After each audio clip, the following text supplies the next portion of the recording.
Hey, you ever see that show Princess?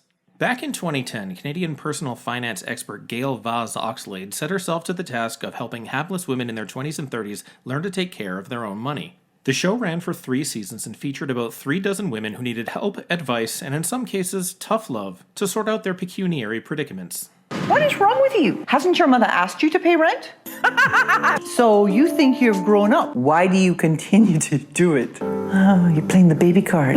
It's not going to last forever. It might as well stop now. So your life isn't really working for you right now. I'm going to push you to do some really hard things. Your own mother fired your ass. So how come you haven't grown up? I don't know. You're 27! Mommy and Daddy take care of you, right? You're a mooch. Can I tell you that you're focusing on the wrong things? Why do you feel entitled to other people paying your way? So you're the princess who thinks she's going to marry rich and lead a life of luxury? Yes. Yeah, we'll see about that. Come with me. Some are in debt up to their eyeballs, some don't work and leech off their parents, and this one woman was living off her simp of an ex-boyfriend to the tune of over $11,000 a month. More on those two lovebirds later. Princess followed the standard reality trope of the day, the character arc from ridiculous to redemption.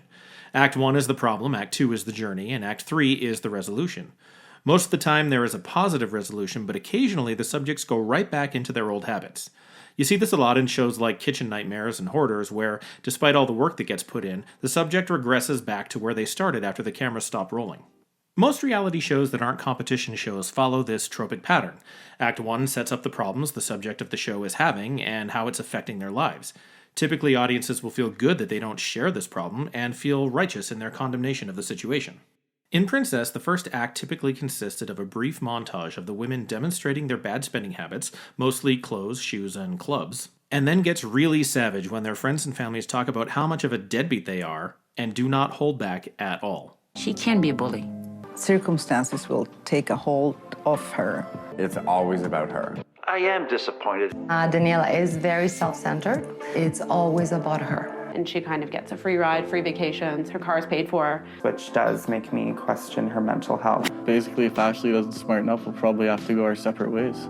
I don't think I could count how many times I bailed her out in the last 12 months. When Lauren doesn't get what she wants, she becomes a total bitch. And then finally, an accounting of their debts to the utter shock of those people who were enabling them. Gail then lays out her plan to help the women change their ways, takes away their credit cards, and insists their families and friends tell them to fuck off when they ask for money. The second act has the princesses completing a variety of challenges designed to help them break their bad habits. A surprising number of these challenges consist solely of challenging the princess to get a job, but some are more emotional, where the focus is on repairing the relationships with those whom the princesses have been using. Before she had a little bit of time for me, but now she has even more. I have extended time. In the final act comes the redemption, where Gail more often than not gives the princesses a breakdown of where she thought they did well, and at her discretion awards them with up to $5,000 to help them on their way to achieving their financial goals. Most of the time the princesses see the error in their ways and earn the full $5,000 and genuinely seem to change. But once in a while they either fail to complete all the challenges or have a poor attitude while working on the challenges, and so Gail takes away some of the prize money. In very rare cases, the princesses do so poorly and are so far gone that they actually get nothing and are subject to the disappointed auntie energy that Gail seethes at them. Which brings us to my favorite princess, Nicola. Nicola's episode aired in the first season, and if the point of the show was to illustrate how selfish and manipulative the princesses are, they could have just ended the series here and had an absolute opus on the worst kind of trashy behavior without the need for 2 subsequent seasons. As the episode opens, we're introduced to Princess Nicola, an aspiring singer who loves to shop and eat in fancy restaurants. Nicola is one of the older princesses, well into her 30s and still trying to find her footing in life. As a part-time office worker, Nicola makes about $1,000 a month, so how does she maintain this fabulous lifestyle? Enter Steven, her ex-boyfriend, who is the textbook definition of a simp. The expectation was always that I was covering everything, and I sort of understood that. So Nicola's friends all get together to talk some shit about her. It does worry me. She would rather not be working. In the last year, I spent $60,000 to $70,000 covering things like rent, food, entertainment. Hold up, $70,000? Dude, seriously? Steven then joins Princess Nicola and Gail for the breakdown of where his $70,000 has gone. That's what Steven spent on you. $11,000 a month? Dude, seriously? The best part of the breakdown is when Gail tells them what they make now and what they need to be making to support their lifestyle. In the case of Princess Nicola, it's a crazy amount. To live the way Stephen has been keeping you, you need to make $224,000 a year. Seeing this is going to change things. Spoiler alert, it won't. Gail then tells Princess Nicola what she needs to do and how she is going to do it, but before she gets started, Gail tells Princess Nicola to return Stephen's BlackBerry. Remember, it's 2010. And she has a princess temper tantrum. Gail generously gives her a pay-as-you-go phone so she can try to find a job. Princess Nicola's first challenge is to make a budget, and Gail has gifted her $175 for her first week of expenses since, she doesn't have a job. As an aspiring singer, Nicola goes out to an audition at a club and actually kills it, and gets a slot singing for pay. Not a bad start, but things go downhill pretty fast. The next challenge is to have Nicola set some goals, and her first goal is to put a demo tape together to try to get more work singing. They work through how to make it happen, and Gail ends up booking her some studio time, all paid for by the show.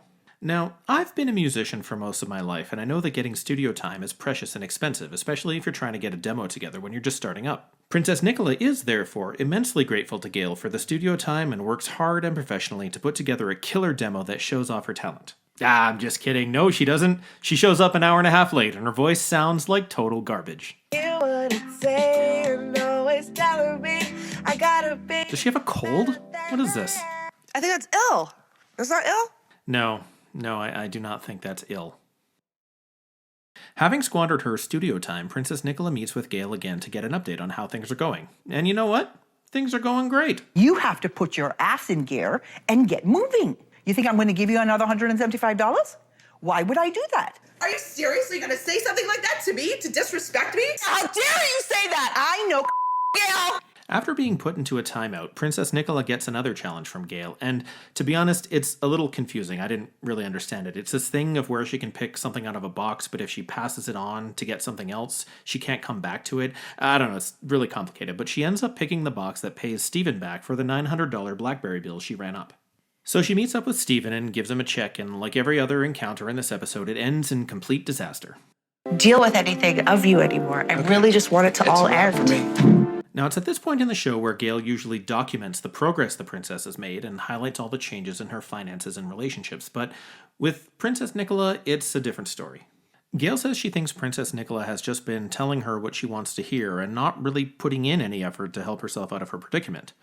Our princess didn't get a job, and remember her audition at the club that went great? She didn't even bother to show up for the gigs. You did nothing. And so today, I have nothing for you. Predictably, Princess Nicola is not happy with the outcome after Gail totally bails, and this is where our journey with Princess Nicola ends. That is not the answer. It's not. A lot of these kinds of reality shows do those sort of where are they now type episodes. In fact, those are always my favorite episodes of series like Hoarders, for example. Sadly, Princess never did any catch-up episodes that I have seen, so there's really no way of knowing how things turned out for Princess Nicola. At least, there wouldn't be if it weren't for Google. When I was writing the script for this video, I searched for Nicola from that show Princess, and the first link that comes up is one to her website and blog. It looks like Nicola is still singing, and there's even a song clip on her site. It's not to my personal taste, but it's definitely not the worst thing I've ever heard. Look, it's hard to change, and I'm not judging Nicola or any of the other people featured on Princess or any other reality show. All I know is how the reality show formula works to suck simple-minded idiots like me into hate-watching in half-hour blocks. In the case of Princess, we're aghast at their spending habits, and we rejoice when the princesses see the error in their ways, but there's a sad part of human nature that makes us rejoice even more when they don't. What makes viewers enjoy watching people make poor decisions, I'll never know, but I do know that if it's happening on a trashy reality TV show that makes me feel better about my own pathetic life, then I'll be tuning in every week. Thanks for watching, guys, and I'll see you next time.